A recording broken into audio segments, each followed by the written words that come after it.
Битолското образование е на колена. Сите 8 основни и 2 средни училишта по долго време се со блокирани сметки, а само 2 средни училишта се уште некако можат да ги крпат финансиите. Вкупниот долг е 4,5 милиони евра, а вчера Евана сукцесивно почна да им ја исклучува струјата.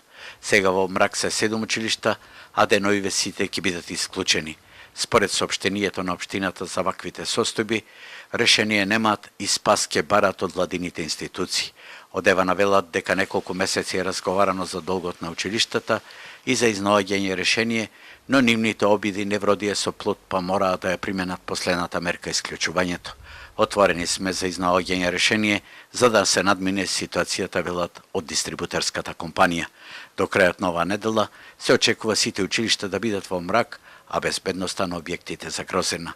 Нова реагираат од опозицијската ВМРО ДПМНЕ. Во текот на второто полугодие од претходната учебна година, голем број на ученици останаа без законски загарантираното право на бесплатен училишен превоз.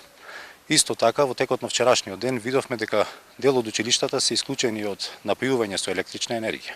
Наташа Петровска доаѓа токму од делот на образование, а во сите овие 9 месеци наназад не видовме да понуди ниту едно конкретно решение за проблемите со кои се сочува градот во овој дел.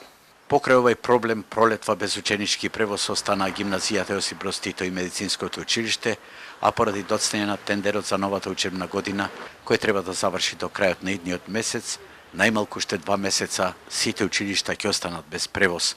Едноставно, работите пукаат по сите шавови. Не е работата само да знаеш, туку треба и да умееш. Според таа аналогија, локалната власт на Битола се подсопна на образовниот процес, каде што училиштата повеќе време се со блокирани жиросметки, сега веќе немаат ниту струја, а од есен сосема е можно да нема и бесплатен училишен превоз.